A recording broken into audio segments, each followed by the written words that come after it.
programa Alegria de Viver. É muito bom nos reunirmos juntos sempre.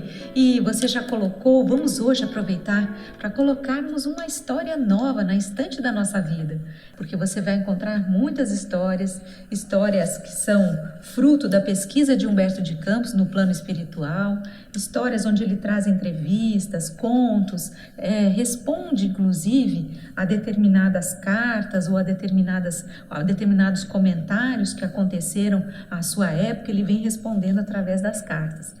Então, tem todo um universo para a gente conhecer e daremos continuidade a esta obra, porque ainda não terminamos. Nós, como disse o André no programa anterior, nós fazemos algumas seleções. Nem todos os capítulos estarão sendo lidos e comentados aqui para vocês. Nós selecionamos os melhores, todos são muito bons, mas alguns são mais propícios para a gente comentar aqui para vocês através da internet. E aqueles que nós não comentarmos, fica a seu critério, dê uma lida, acompanhe você através da sua leitura, do seu estudo, no seu lar, no seu ambiente, onde você desejar, porque tudo é muito interessante, vale a pena você conhecer a obra de Humberto de Campos. Bem, para quem não me conhece, eu sou Solange Sauan Godoy, junto com o nosso querido André Luiz Ruiz. Como vai, André? Olá, Solange. Olá, queridas irmãs, queridos amigos. A tarefa de comentar as obras do Espírito Humberto de Campos, ela é muito edificante. Para você, talvez, porque você vai encontrar mensagens muito construtivas para o dia a dia, para aquilo que você está enfrentando, para lutas ou questionamentos. E para nós, porque representa sempre um enriquecimento. Nós somos os primeiros que temos que ler, temos que apreender o conteúdo e depois a gente tem que verter este conteúdo para aquilo que nós vamos contar a você.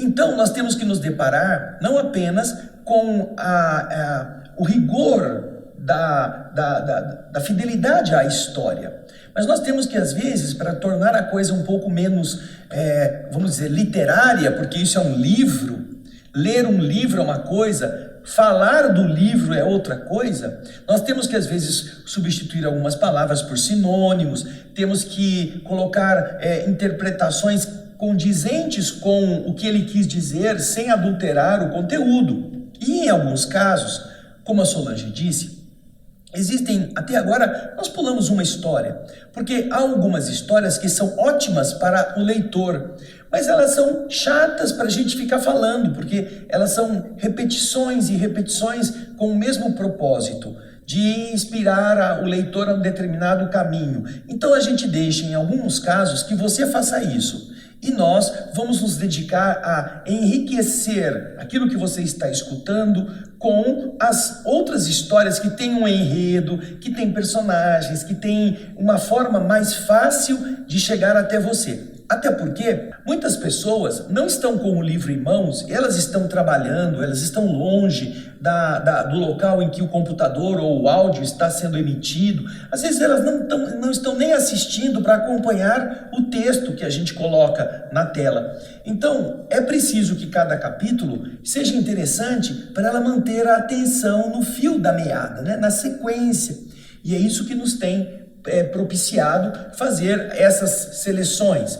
Porém, nós estaremos fazendo o menor número de pulos possível, porque queremos que você fique com toda a obra para você. Até agora, como eu disse, foi apenas um capítulo. E sabe, Solange, já teve uma pessoa que comentou assim, por que pulou o capítulo 13? Então agora você já está entendendo. E nós já tínhamos explicado isso, mas se acontecer de novo, é por causa disso. Para você, nós não temos pressa em acabar o livro, são 40 capítulos, nós queremos que você possa desfrutar todos. Mas em alguns capítulos, a maneira de escrever, ela não ajuda a gente transformá-lo em um texto interessante, sem adulterar muito a história, né? Então, nós vamos respeitar isso. Quando não estivermos falando na sequência, por esse motivo.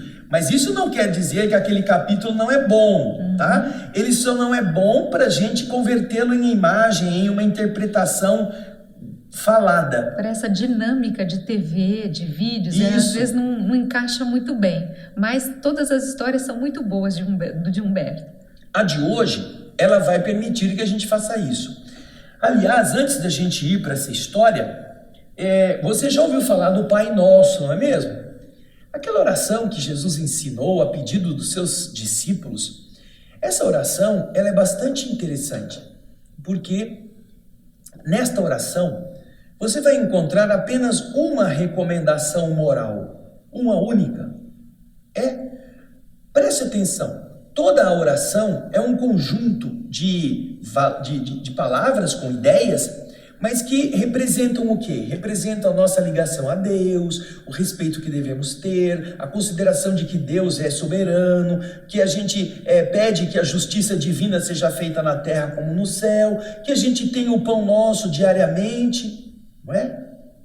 Mas depois de tudo isso, nós temos a única recomendação moral de forma a comportarmos-nos de uma forma que seja melhor, que é justamente esta que vem na sequência, né? Perdoai as nossas ofensas, assim como nós perdoamos a quem nos tenha ofendido. Então, nestas duas frases, nós vamos encontrar o quê? O indivíduo solicitando e Jesus realçando a importância do perdão, mas não do perdão que Deus oferece, porque ele está subordinado pela prece de Pai Nosso ao perdão que o indivíduo dê da sua parte a quem o feriu. Olha que coisa linda isto. Você se torna o juiz que vai fazer com que, à medida que você julgou, você será julgado pelo universo. É isso que Jesus está falando. Quando nos ensina a pedir a Deus que nos perdoe, na mesma proporção em que a gente perdoa quem nos feriu, ele está transferindo de forma muito nítida para a nossa esfera de domínio a capacidade de receber do universo a consideração pela nossa fragilidade. De tal maneira que se o indivíduo for duro com o seu semelhante, o universo será aquele que vai tratá-lo dessa forma. Porém, se ele entender que o seu semelhante tem fragilidades, que o seu semelhante errou por ignorância, que o seu semelhante fez aquela maldade sem entender as consequências ruins para ele mesmo, daquele mal que ele fez, o universo, quando chegar a nossa vez de sermos submetidos pelos nossos erros, pelos nossos equívocos, pelas nossas bobagens, ele será também condescendente, não para passar a mão na nossa cabeça, mas para perceber que nós já entendemos que é preciso ter compaixão, e o universo será compassivo, porque nós assim agimos. Então você percebe que essa mesma atitude representa a única recomendação moral da oração de Pai Nosso, porque o resto é pedido. Ou é você elevar-se, é louvar, ou é você pedir, e são as três características da prece. Lá no capítulo 27 do Evangelho segundo o Espiritismo, nós temos lá no parágrafo 9 a explicação do que é que nós podemos fazer com a prece: pedir, agradecer e louvar.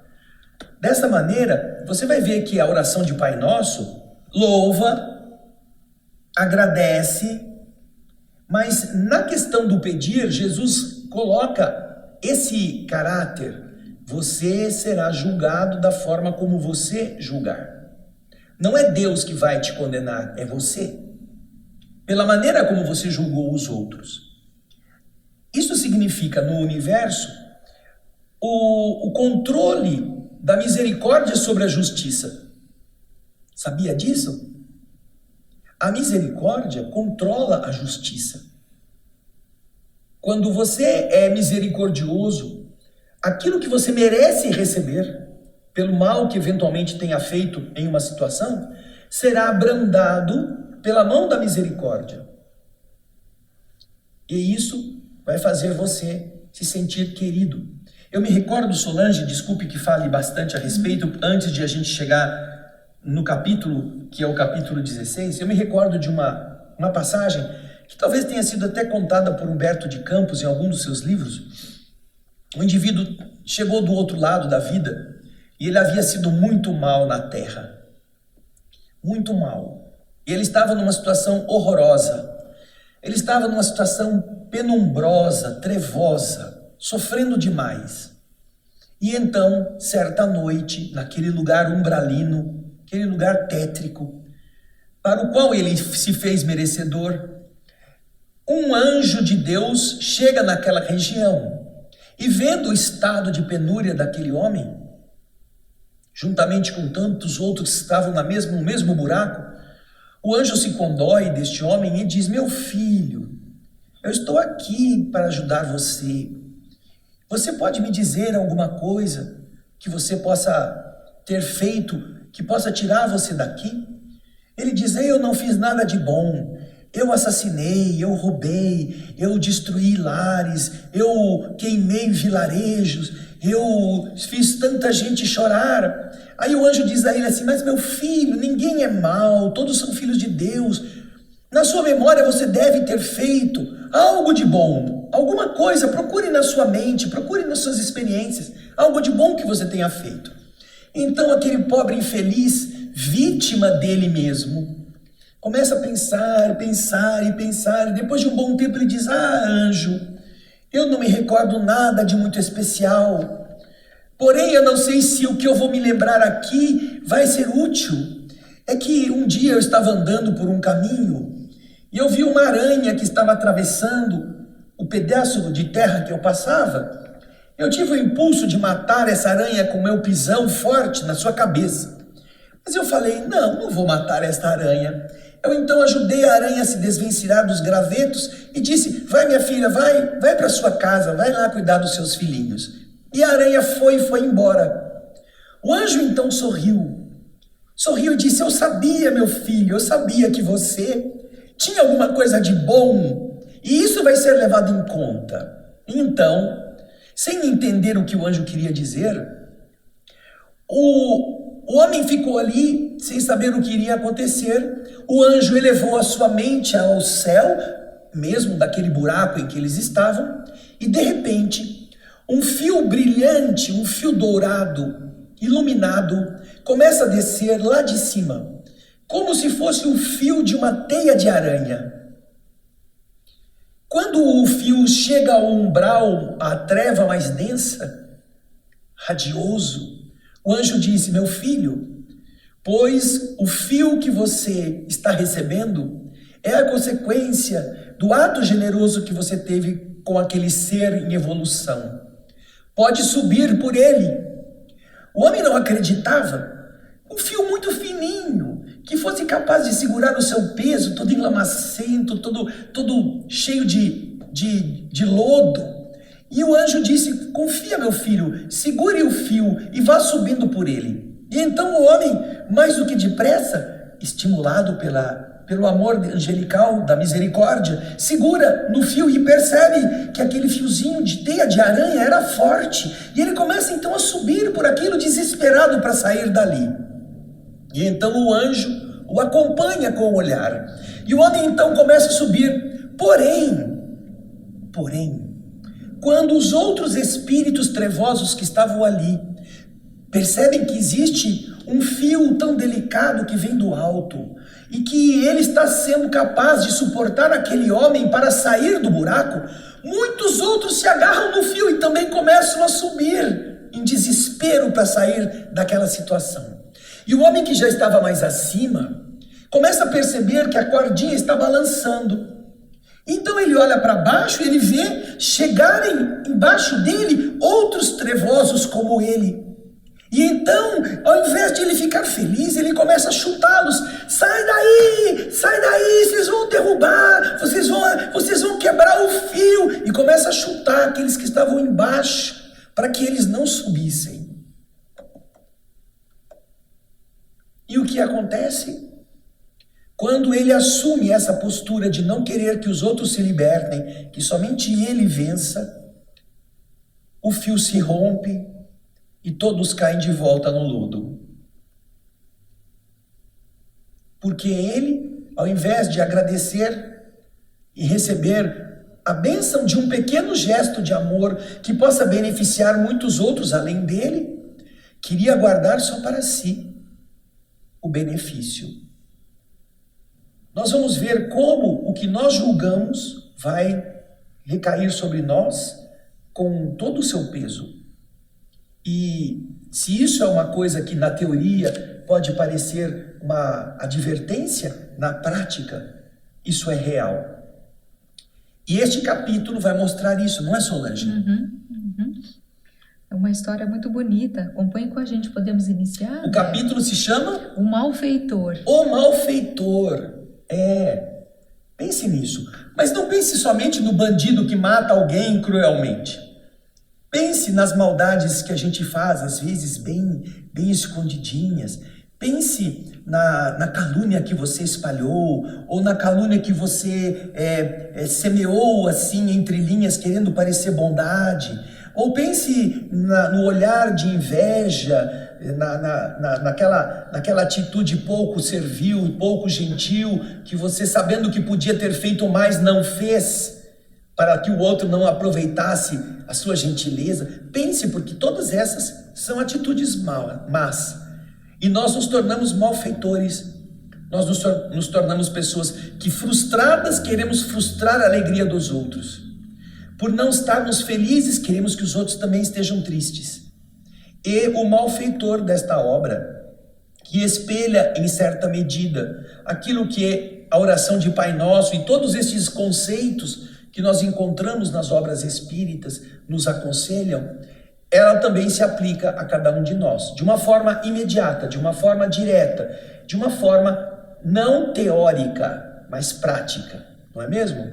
Então, eu convido você, nós convidamos você a que acompanhe o texto que nós vamos começar a ler. Vamos lá? Terminada que foi a tarefa de evangelização no templo espírita, a quem prestávamos concurso fraterno, acompanhei Anísio Terra, amigo espiritual de muito tempo, que me dissera estar encarregado por alguns instrutores de socorrer um moço obsesso, ameaçado de colapso nervoso naquela mesma noite. Aqui Humberto de Campos está dizendo para a gente que ele estava numa casa de oração, num templo espírita, numa casa espírita. Ele estava assistindo a evangelização naquela noite e ele foi convidado por um amigo chamado Anísio Terra. Ele foi convidado por esse amigo, então, a socorrer uma pessoa que estaria sendo envolvida por entidades, estava passando por um momento de obsessão. Então, é isso que Humberto vai fazer. Vai junto com Anísio Terra, ambos estão no plano espiritual, vão visitar essa pessoa que está a ponto de passar por um colapso nervoso. E vamos ver como é que essa história se desenrola. Ou seja, nós estamos vendo que eles estavam numa casa de oração espírita, mas que o trabalho não terminava na casa de oração.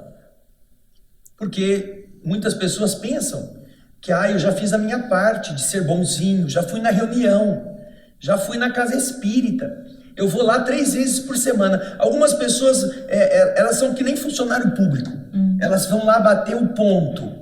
E elas se consideram bons funcionários porque bateram o ponto na entrada e na saída. E fora dali não fazem nada, nem antes nem depois, para ajudar que o serviço funcione. Não, eles são burocratas. E algumas pessoas pensam, e é muito comum encontrar, que a burocracia do bem na casa espírita, ela admite que o indivíduo seja funcionário nos horários em que ele vai ser médium, que ele vai ser passista, que ele vai ajudar na tarefa interna da instituição e só. Não é mais necessário ser bom fora dali. Porém, nós estamos vendo aqui que os espíritos haviam determinado a esse trabalhador, Anísio Terra, que fosse visitar um caso específico de uma pessoa que estava muito obsedada, que estava sofrendo obsessão incrivelmente difícil de ser trabalhada, mesmo na casa espírita. Porque você pode dizer assim, mas a gente reza por ele, os espíritos bons vão lá e trazem as perturbações para virem aqui, a gente fala com as perturbações, a gente manda as perturbações embora, amarra elas, manda para o fundo do mar, manda para dentro do vulcão, manda para o centro da galáxia, e aí tudo está resolvido, né? Triste ilusão. Então, no caso específico, Anísio Terra vai ter que ir lá na casa dessa pessoa, não é? Vamos acompanhar o texto. Por espírito de aprendizado, dispus-me, Humberto está dizendo, dispus-me a seguir o companheiro que se postara rente a 2 cavalheiros bem postos, distintos irmãos encarnados, que Terra me designou pelos nomes de Noronha e Silva, conhecidos dele e frequentadores da casa. Então aqui nós já estamos vendo que Humberto e Anísio Terra se juntaram a outros 2 encarnados, tá, gente? É uma coisa importante que eu falei de uma forma equivocada. O Anísio Terra é um espírito também. Eu avisei. É isso. Ele não é o encarnado, ele está fora da Terra, né? Ele é Anísio Terra, mas ele é o espírito. E eles vão acompanhar, fora da casa espírita, 2 trabalhadores de carne e osso que vão visitar essa pessoa. Que saíram, inclusive, eles saíram da casa espírita, os encarnados saíram da casa espírita, estavam se dirigindo a casa deles, e os outros 2, Humberto e Anísio Terra, estavam acompanhando no plano espiritual. Era o Noronha e o Silva. Noronha e Silva eram os trabalhadores físicos que estavam sendo acompanhados pelo Anísio e pelo Humberto, espíritos. Vamos lá? Atento ao hábito de cooperar sem perguntar, acomodei-me ao lado de Anísio no ônibus que levava os 2 senhores, que passaram a entreter curioso diálogo. Creia que fiquei emocionado com a preleção evangélica de hoje. Há muito tempo não ouço um orador emitindo conceitos tão felizes em torno da caridade. Disse Noronha, ele estava comovido. Sem dúvida, respondeu Silva, reticencioso, com certas reservas, né? Não acha você que os bons espíritos nos falaram por ele, induzindo-nos à piedade? E o outro, com um ar assim de zombaria, disse: o que você quer dizer com isso? Você acha que o espírito está dizendo que a gente tem que ter mais dó dos outros? Estou falando do nosso plano para esta noite. Ah, vai ser cumprido. Mas você compreende? Existem muitos caminhos para o reajuste de alguém, sem violência, sem escândalo.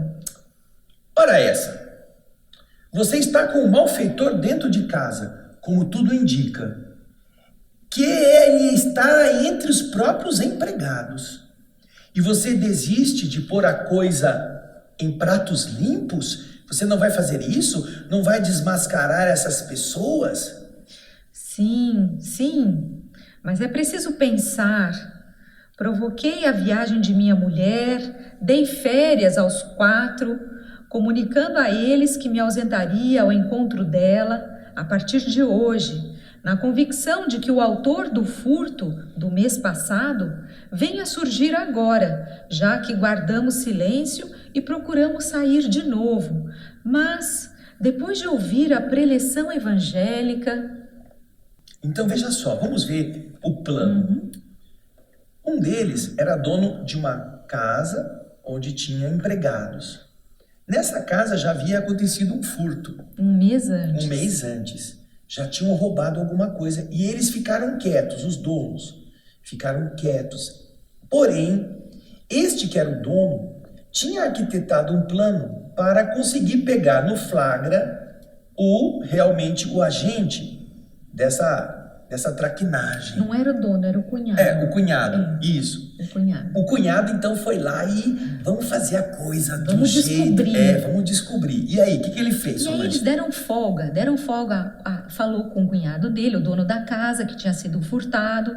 Então, o dono da casa, o que fez? Deu folga, falou para os empregados que eles estavam de folga, que ele ia viajar com a mulher, que a casa, então, ficaria sozinha, não ia ter ninguém lá. Então, ele deixou todo mundo saber disso. E eles estavam armando uma arapuca, porque agora eles iam tentar pegar esse autor do furto. Mas quem também estava planejando tudo isso era o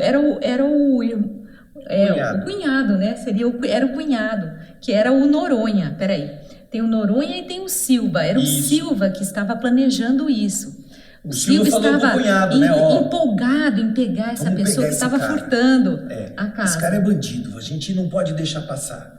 Então, certamente os dois, mais ou menos assim combinados, fizeram a coisa, prepararam a cama, né? Isso, só que naquela noite, a hora que eles já iam arquitetar, começar a realizar o plano, eles foram no centro espírita. E lá eles ouviram um evangelho, uma preleção tão bonita, falando sobre a caridade, falando, né, sobre o amor ao próximo, o perdão. E aí a Noronha, que era o dono da casa, se sentiu tocado, falou, puxa vida, mas nós estamos ouvindo isso tão bonito, isso, né? Ele ficou assim, ele se sentiu tocado. E agora ele já estava meio que titubeando. Será que a gente deve agir dessa maneira mesmo? Isso. Será que não tem um caminho melhor, né? Será que o caminho precisa ser esse? Essa arapuca toda que nós vamos armar? E assim os dois estavam conversando no ônibus. Aí então, né? O Noronha, que era o dono da casa, ele está dizendo, vamos pensar um pouco. Eu fiz a minha mulher viajar, dei férias aos 4, comunicando a eles que eu iria me ausentar hoje e iria em encontro da minha esposa, na convicção de que o autor do furto do mês passado surja agora.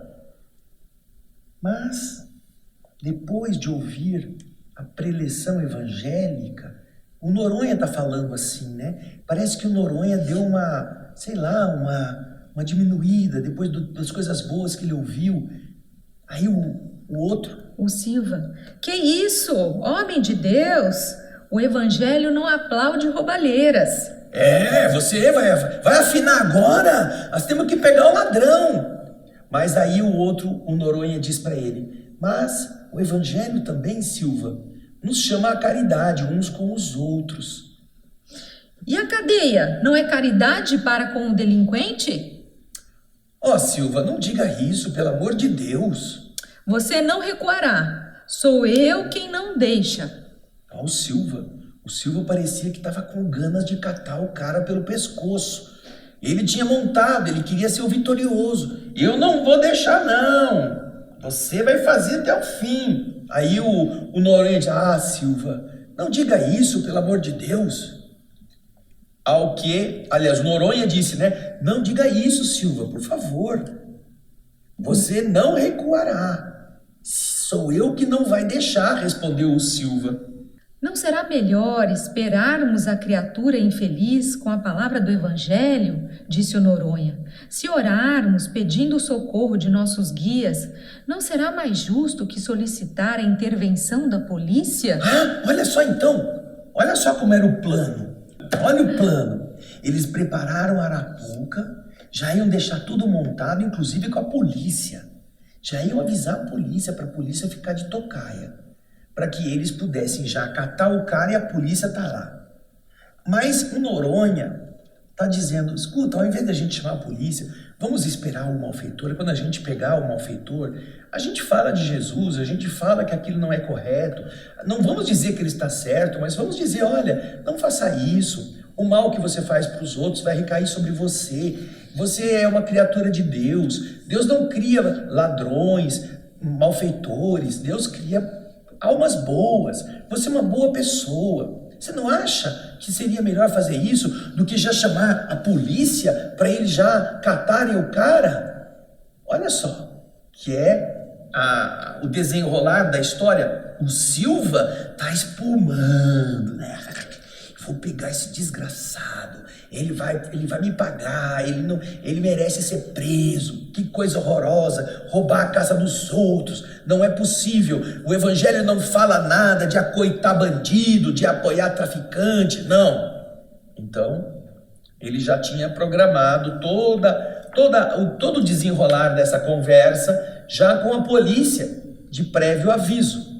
E aí, Solange, o que acontece? E aí, segue o texto. Não me venha com essa. Você é meu cunhado e os valores de minha irmã que desapareceram são bens da família. Assumo a responsabilidade. Defenderei vocês dois e não retrocedo no que foi resolvido. E consultando o relógio, Silva ainda acrescentou: são mais de 10 horas. Estaremos no escuro. Ficaremos no quarto ao lado daquele quarto do cofre. E se o ladrão ou a ladra aparecerem, permitiremos que comece a revistar os guardados. E assim que o malandro ou a megera se engolfarem na busca, trancaremos a porta por fora. E em seguida, meu caro, é o telefone e a rádio patrulha. Que planão, hein? Mas, Silva... Nada de escapatória, nada demais, Noronha. Malfeitores não entendem de conselhos, nem de orações. São gente criada como as bestas do campo, abandonadas aos próprios instintos. E homem ou mulher que crescem ao sabor das próprias tendências, quase sempre são criminosos natos. Silva, o coração me dói. Não há razão para isso, não. Tudo faz crer que o ladrão estará entre os 4 empregados. Os empregados. A gente sempre pensa que o culpado é o empregado, né? O empregado, um dos 4. Precisamos averiguar quem é o culpado. E a polícia faz isso muito bem, sem que a gente precise punir a alguém com as nossas próprias mãos. É a polícia que vai fazer isso. Mas, Silva, eu penso que nós deveríamos ser mais humanos. Não perca tempo. Noronha, filosofia tem lugar próprio. Não é aqui, não. Nesse ponto da conversa, efetuou-se a descida. Descida de onde, Solange? A descida do ônibus, gente. Tudo isso estava sendo conversado no ônibus. Agora eles já desceram, eles chegaram. Ambos os interlocutores desceram do ônibus e rumaram para a grande residência dos Noronha. Enquanto nos colocamos, os espíritos, né, Humberto e Anísio Terra, nos pusemos a segui-los de perto. Entraram a socapa, assim, devagarzinho, disfarçados, bem ocultos, varando o silêncio e a sombra, e colocaram-se de plantão num aposento espaçoso, vizinho da câmara estreita, em que, naturalmente, se localizaria o cofre da família. 2 horas de expectativa passaram morosas, vagarosas, pingando laboriosamente os minutos, aquele tempo que não passa. Algum tempo depois de 0 hora... Meia-noite. Alguém penetrou a casa. Pé ante pé. E os 2 que não estavam dormindo, estavam lá quietinhos, estão ouvindo. Tec, tec. Opa, o barulho aí. Ô, Noronha, fica quieto, vamos ouvir. Pé ante pé. O barulho atravessou 2 salões. E como quem conhecia todos os cantos daquela casa, encaminhou-se para o aposento indicado onde estava o cofre. Mais alguns instantes de ansiedade, e ao modo de gatos pulando no objetivo após longo tempo de espera, Silva e Noronha fecharam a porta do lado de fora, enquanto o ladrão passou a gritar aflitivamente, lancinantemente lá dentro. Pegamos o rato na ratoeira, Solange. E foi aquele murmurinho, porque fez-se um tumulto. Os 2 amigos correram de um lado para o outro, acender de luzes e chamada ao telefone, aquele pedido de urgência da patrulha. Venham, venham, nós estamos com um assaltante. Prendemos um cara aqui no quarto. Preso no quarto. Nada de atenção para com a voz angustiada que estava suplicando socorro. Eles não queriam nem ouvir o que o cara estava gritando, o cara estava preso. O cara estava enjaulado lá no quartinho onde tinha o cofre. E eles correndo para lá e para cá. Chama a polícia, fala logo. Acende a rádio patrulha, acende a luz. Deixa a coisa bem clara para a gente saber que o cara está aí dentro. E eles nem prestaram atenção no que o cara estava gritando. Então, obviamente, o barulho acorda todo mundo, a pessoa da vizinhança, vem a rádio patrulha, chega lá a rádio patrulha na rua, o povo sai na calçada, todo mundo da vizinhança quer ver o que está acontecendo. Alguém morreu, o que é? É ladrão, o que é? É ladrão, tá preso, aí a polícia vai catar o ladrão. Isso. Apesar de tudo isso, o Noronha, ele ainda estava sensível com essa história. Alguma coisa dizia para ele interiormente que não estava boa. Então ele ainda estava mostrando, ele estava meio abatido, acabrunhado. Ao passo que o Silva estava espumando. Em agitação, ele saiu à porta de entrada, rogando a colaboração de populares, preparando espetaculosamente a recepção das autoridades. Isso mesmo, vizinhos, venham cá, venham ajudar aqui, e não podemos deixar o ladrão fugir, fica aí, daqui a pouco chega a polícia. Tava o Silva desesperado, babando pra pegar o ladrão. Tava o quadro, todo aquele quadro montado, aquela bagunça. Aí continua o texto. Anísio Terra, o instrutor espiritual, muito sereno, recomendou a Humberto de Campos sustentar as forças de Noronha, enquanto ele, Anísio, se dirigiria para o quarto de modo a socorrer o prisioneiro em amarga algazarra. Então, vejam só, os dois espíritos, primeiro, estão ali para ajudar. Segundo, estão dando apoio àqueles que eles acham que são os que vão precisar bastante desse momento. Um é o Noronha e o outro é justamente o ladrão que está lá dentro. E aí, o que acontece? Vamos continuar a ver o texto. Poucos minutos passam e a sirene da polícia anuncia a chegada da missão punitiva. Silva propunha providências e explicava pormenores.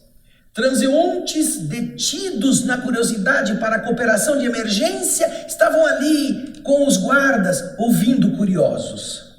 De armas em punho e com avisos prévios ao malfeitor para que não reagisse, foi aberta a porta e um jovem de seus 22 anos apareceu em lágrimas. Avistando Silva, se atirou aos seus braços, clamando em desespero: Socorro! Socorro, meu pai! Silva abaixou a cabeça, envergonhado. Encontrara ali seu próprio filho. Era o filho do Silva, o ladrão, sobrinho do Noronha. Era ele que um mês antes já tinha roubado. Mas se o Silva tivesse ouvido a ponderação da palestra, se tivesse tido paciência, se tivesse amainado o desejo de vingar e dado a chance que o Noronha estava pedindo, vamos pensar se não será melhor falar com esse malfeitor, falar com ele com amor, para que ele se recupere, que ele não seja imediatamente humilhado na condição de preso. Quem sabe a gente não recupera.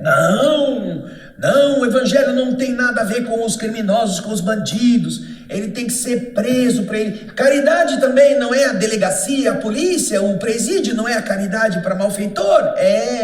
Mas e se ele tivesse uma chance?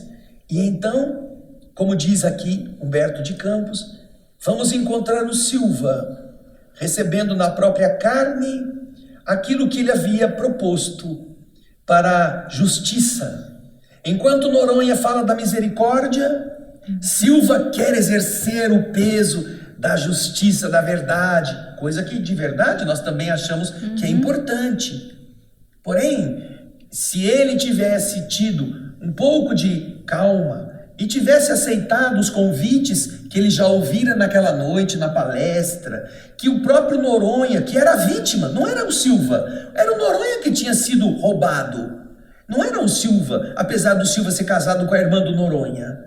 Era o Silva que agora queria defender o patrimônio, julgando que o patrimônio também era da família. Na verdade, ele queria exercer a volúpia de prender um culpado, sem pensar que ele poderia encontrar ali justamente o seu filho. Que vergonha!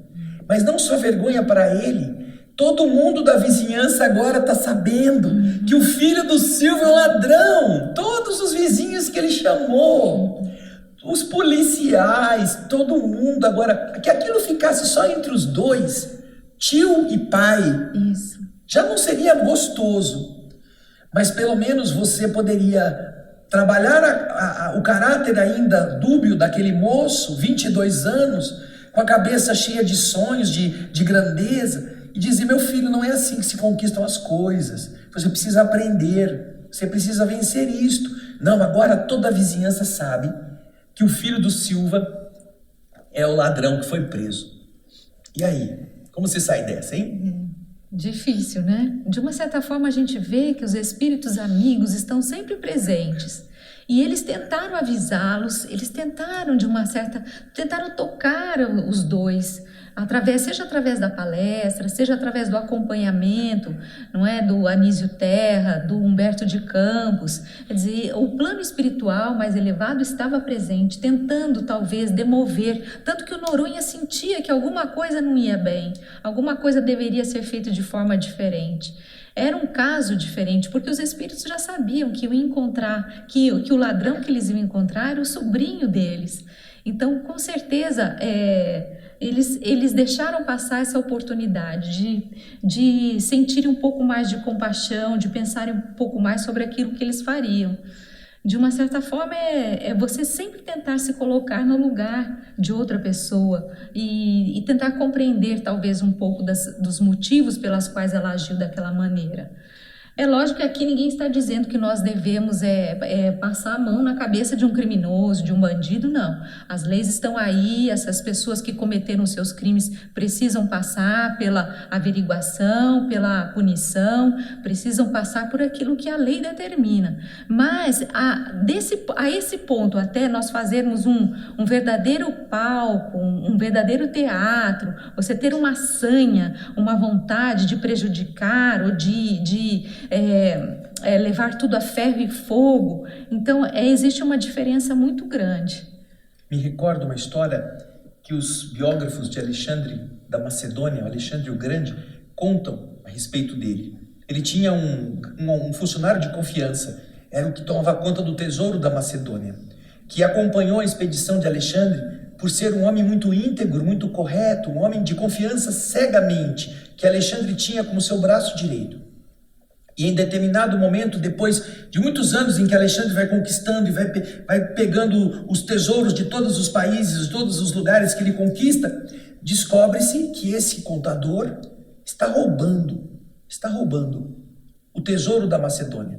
Uma parte do tesouro ficava com Alexandre, outra parte era mandada para a capital, Pela, onde estavam os governantes da Macedônia. E então descobrem que o contador está roubando o rei. Os seus generais colocam o contador com todas as provas na tenda de Alexandre. E Alexandre está diante dele e este homem sabe que não há outra punição que não a morte para o seu crime. Então este homem, diante do rei, se prostra e diz: Majestade, eu realmente errei. Eu mereço que você me mate. Não fui correto, não estive à altura daquele respeito que você sempre teve por mim, pela confiança que você sempre depositou na minha posição de contador. Eu não vos peço que me poupe, eu só vos peço que cuide dos meus entes queridos na minha falta, que possa preservar o meu nome. Alexandre então põe a mão na espada, já que o outro está ali oferecendo o seu pescoço, segura a espada como se fosse decapitá-lo e diz, colocando a espada no ombro daquele servidor: levante que eu não mato ninguém de joelho. E então o homem trêmulo se levanta. Alexandre olha nos seus olhos e diz: daqui por diante você será o homem que eu sempre confiei que você fosse. Você continuará a ser o meu funcionário. Mas lembre-se que hoje eu podia ter te matado, mas tive compaixão de você, porque eu sei do seu valor. E este homem, então, agradecido pelo perdão do rei, tornou-se de verdade o mais fiel de todos os seus servos. Nunca mais esse homem desviou um único centavo do tesouro da Macedônia, porque de verdade alguém agiu com compaixão, com misericórdia, quando poderia ter tirado a vida, como a lei da época permitiria fazer. Vamos pensar nisso. Que exista lei é importante que exista. Mas se você pode, antes de chegar à morte, Você pode tentar educar, tentar ajudar, tentar reerguer, e você não faz isso. A sua crueldade é a espada que condena você pela sua falta de misericórdia. E aquilo que você faz é aquilo que você vai receber. Misericórdia quero, diz Jesus, não o sacrifício. Lembre disso. Linda história, né, Solange? Linda história. E nós também encerramos o nosso tempo. Nos vemos em próxima Alegria de Viver. Um grande abraço a todos. Até lá. Tchau, gente.